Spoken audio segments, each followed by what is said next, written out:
All right, let's continue talking about graphing equations in two variables. Actually, what you do is you use a combination of plotting points together with a little knowledge about what you expect the equation to look like, okay?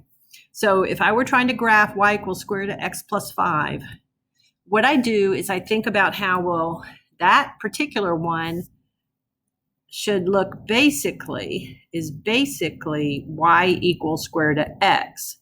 And I know that y equals square root of x is a graph that looks like that, okay? And so that means when I go to plot points over here, I'm not really just randomly picking things. I know what it is I'm expecting to happen. And then I'm just trying to find out where a picture that has some relationship to this basic graph shows up, okay? So, what I might start off doing is doing like we did on some of the others. All right, now this is a square root function. So as I'm picking things, I might want to look at what's under that radical and pick x values that make that part under the radical turn out to be a perfect square, okay? So what I'm talking about would be things like this, like 0 wouldn't work so well, but maybe picking something like a -1, so that under the radical I get a 4, and the square root of 4 would be, the square root of 4 would be 2. Okay, so since I can pick what I want, I might choose x values here that cause that part under the radical to be a perfect square.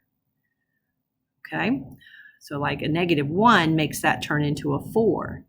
If I pick an x of 4, that gives me a 9 under the radical, and the square root of that would be 3. So it makes it something that I can do without having to do a lot of algebraic work. All right, and then maybe if I pick, say, a -4, do you see how that would turn out to be a 1 under the radical? -4 plus 5, that would give me a 1, right? And the square root of 1 is 1. Maybe even a -5, because that would be the square root of 0, and the square root of 0 is 0. Okay, so I might choose some things like that to try to get started graphing this. So let me get some of these on here.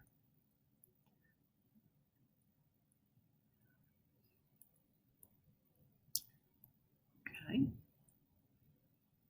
All right, so -1, 2, 4, 3, 1, 2, 3, -4, 1. And I'm doing it by hand, so I'm going to be a little rusty. Things may not line up exactly like you're expecting because it's kind of a sloppy graph. Okay, that looks pretty good. All right, now, as I do that, I can kind of see what's happening as I go to the right. I kind of see that look that I was expecting. What I need to do, though, is explore over here a little bit to make sure that I know what's going on when I'm going to the left. So I might go and try -6. When I do, what I notice is I get a negative under the radical, and that's imaginary. But these are real number lines where you can graph real numbers, like the x and the y of any point in this coordinate plane are real numbers, not imaginary. So this one right here has no real number associated with it. Yeah, it's equal to I, we know that, but you can't plot something with an I in it in a real number coordinate plane. So that's actually it, and you don't have any points over here where x is -6 or -7. So see, I kind of knew what to expect, and then I was just kind of looking for where that was going to happen. All right, so what we've got to work on then, if we're going to use this idea of plotting points together with some understanding of what the graph should look like, then we've got to work on these basic functions. Sometimes they're called parent graphs. It's like this is the basic function or the basic relationship, and then what you're actually graphing is some kind of an adjustment of that. Maybe it's going to shift, or maybe it's going to flip over, but basically it should have this kind of one-sided stopping point and then keep going look. Okay, so one of the handouts that I posted in the graphing folder contains basic, is called basic graphs. So it really pays to do some homework there to really get an idea of what certain functions are telling you the graph should look like, okay? So let's do a little work with that. So we're gonna step back now. We're gonna look at basic graphs of relations in two variables, okay? So let me look at, we already did y equals square root of x. Let me look at y equals the square root of x. Let me do y equals 2 to the x, and then I'll pick a couple more off of that handout to work out. So what I want you to do is, if you have a printer, print that basic graphs handout and start filling in a little table and a graph showing what that basic graph should look like, okay? So this one is absolute value. And just for a reminder, absolute value is distance from 0. So whatever you put in here for x, when you do the absolute value, it becomes positive. So like if x is 0, the absolute value of 0 is still 0. If x is 1, you get 1. 2, you get 2. But then negative 2 would be 2. Negative 1 would be 1. And when you do the absolute value of negative 2, you get 2. Or the absolute value of negative 1, you get 1. All right, so let's see what this winds up looking like. Here's 0, 0. Here's 1, 1. Here's 2, 2. And you can imagine how that would continue with 3, 3, 4, 4, and so on. The mistake people make is sometimes extending that as though you're going to have a line that goes through those points. But if you now go and graph negative 1, 1 and negative 2, 2, you see it's turned around very sharply. Like that's a V, not a U. Okay? And so absolute value graphs are V-shaped. Okay? And having that in mind allows you to maybe not plot so many points over here. You're just looking for where the V happens. Okay? All right, now this one, y equals 2 to the x, we looked at this during one of our class sessions. This one you might need some reminders about exponents. Like when you put in a 0 for the exponent, 2 to the 0 really is 1. When you put in a 1, 2 to the first is going to be 2. You put in a 2, 2 to the second is going to be 4. And that part goes pretty well. What you might need a reminder about is that a negative exponent, like 2 to the negative 1, means 1 over 2 to the first. So it means 1/2. Negative 2 means 1 over 2 to the second, which is 1/4. Okay? So let's go ahead and see what this looks like. Here's 0, 1. Here's 1, 2. Here's 2, 4. Okay? Kind of looks parabola-ish. 3 would be all the way at 8, okay, way up there, okay? A 3 would be 2 to the third, which would be 8. So kind of rising very rapidly. All right, now, when we go this way, negative 1 was at just half. Negative 2 was at a fourth. It kind of comes in like so, okay? And the thing that it does that's kind of interesting is it doesn't ever hit the x-axis. It can never equal 0. You get a half, you get a fourth. You put in a negative 3, you get 1/8. You know, a really small positive number, but they're always positive. This particular function, when you have a number like 2 or 3 or 4 raised to the x power, that it always has that look.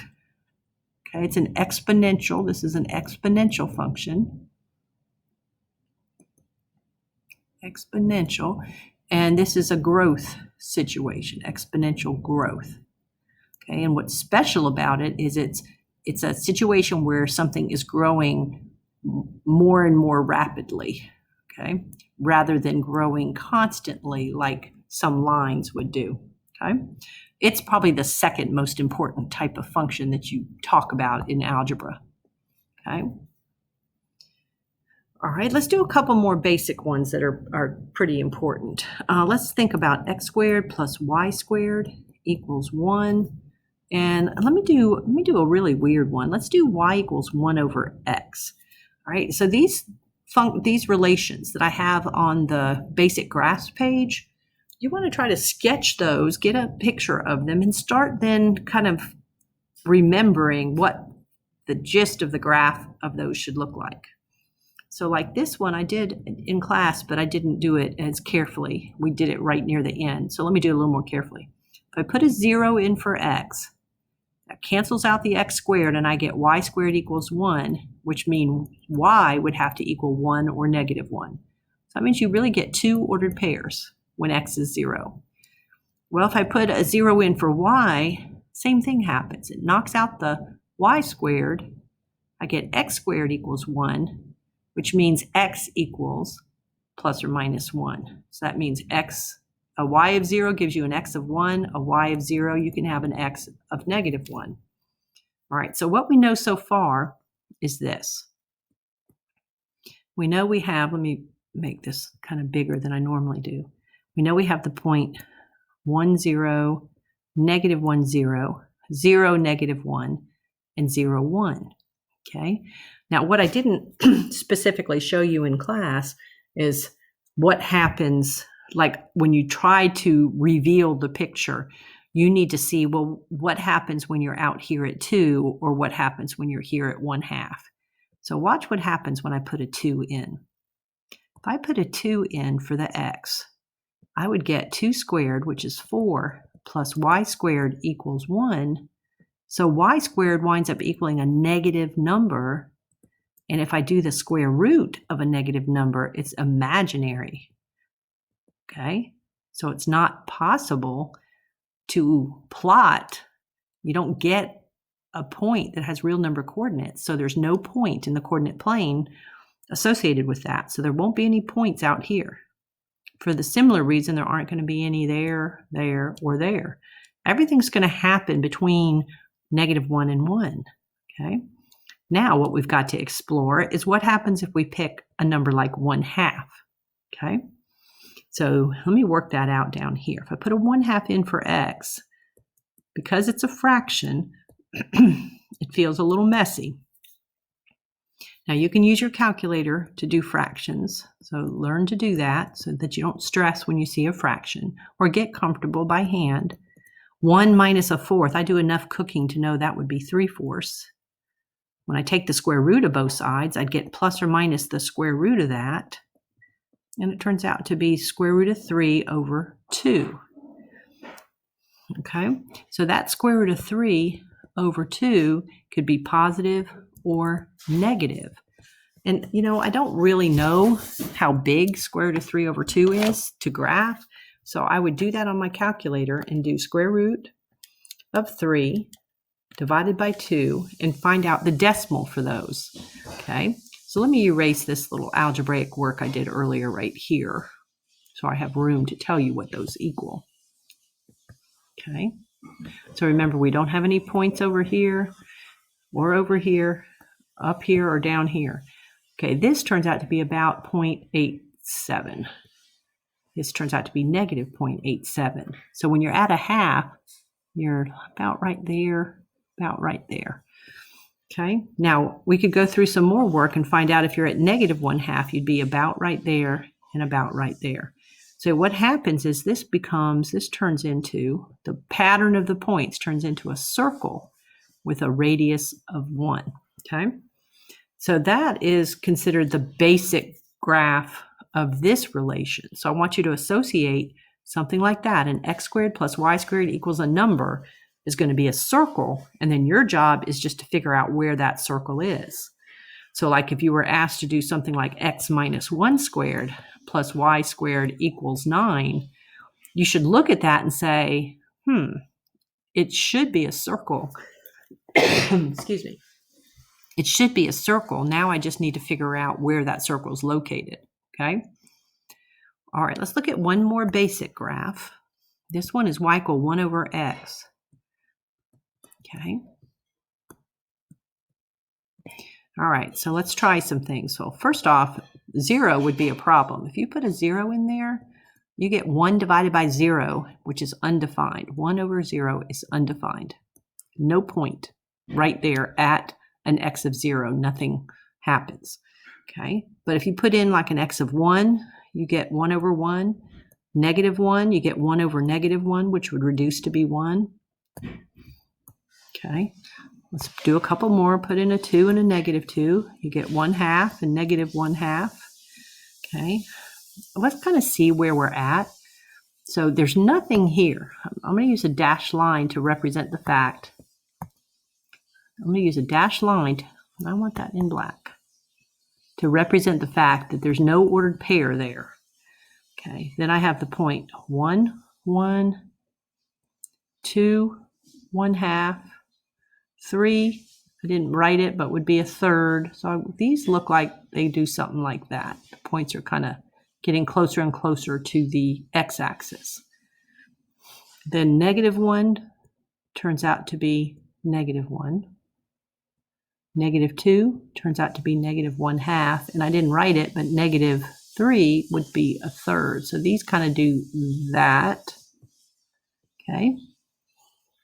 So where I need to explore is, well, what happens when I'm in here between negative 1 and 1? So I don't normally enjoy plugging in fractions, but I kind of need to. If I put a 1/2 in for x, I get 1 over 1/2. 1 divided by 1/2. Turns out to be 1 times 2 over 1. So when I put in 1/2, I actually have an x value of 2. It'd be way up here. And if I put in a third, for the same reason, I'd wind up with 3. Third would be way up here. So my graph is going to do this. It's going to go and approach the y-axis, but it's not going to curve back around on itself. It just gets closer and closer to y. And if these were negative,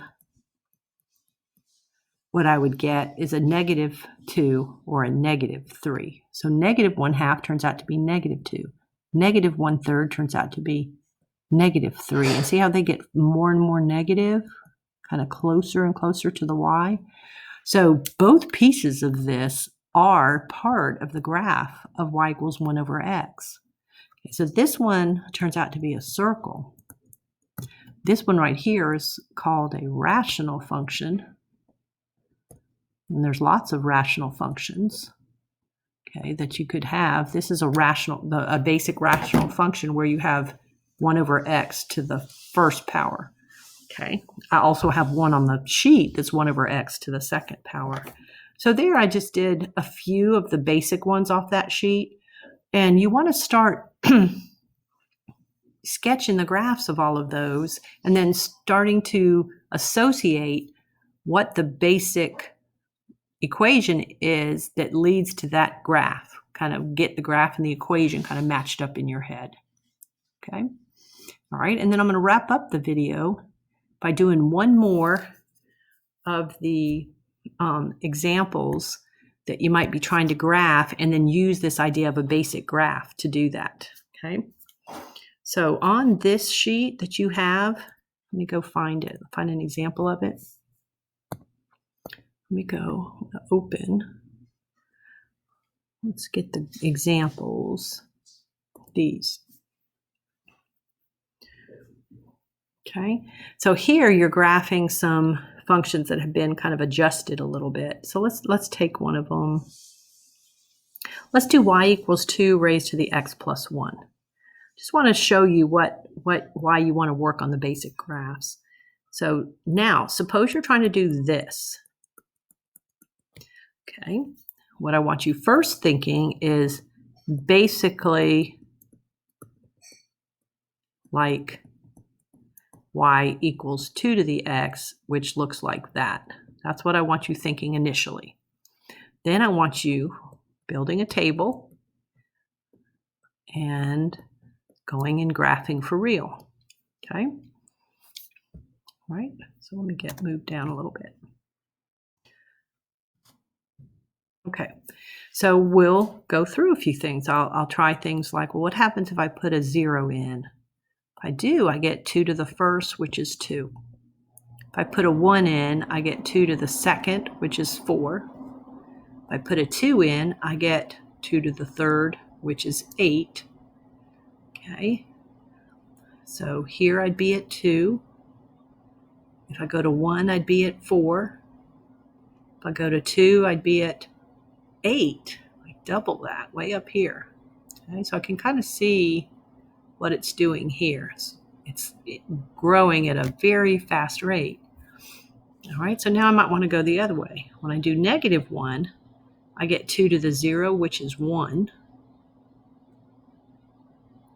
Okay, so I'm plotting points, and I really could do it just by plotting points and not knowing the basic graph, but I think it kind of helps to associate the basic graph. So 2, I put that in wrong. It's 2 to the -2 plus 1, which is 2 to the -1. So that would be 1/2.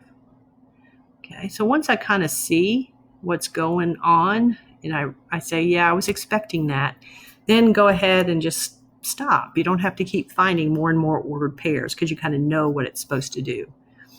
Now, they don't always turn out to be exactly like the basic graph, so you do have to be careful about that. In the next video, I'll do a little more examples of graphing equations in two variables and associating it with the basic graph, and then plotting as many points as you need to figure out where that's going to be.